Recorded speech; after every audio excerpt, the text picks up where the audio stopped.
काँग्रेसच्या जिल्हाध्यक्षासह 25 जणांविरोधात गुन्हे दाखल. काँग्रेसची खाती गोठवल्याच्या निषेधार्थ आचारसंहितेत आंदोलन करणे भोवले. लोकसभेच्या निवडणुकीची आचारसंहिता सुरू असताना रस्त्यावर उतरून आंदोलन करणाऱ्या काँग्रेसच्या जिल्हाध्यक्षासह 25 जणांविरोधात पोलिसांनी गुन्हे दाखल केले आहेत.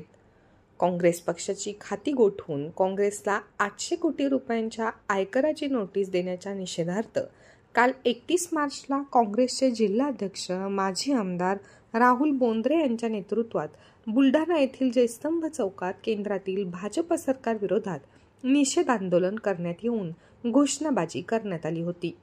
लोकसभेच्या आचारसंहितेच्या कालावधीत म्हणजेच 6 जूनपर्यंत आंदोलने, निदर्शने, धरणे करण्यावर बंदी असतानाही आंदोलन केल्याने हा गुन्हा दाखल करण्यात आला आहे.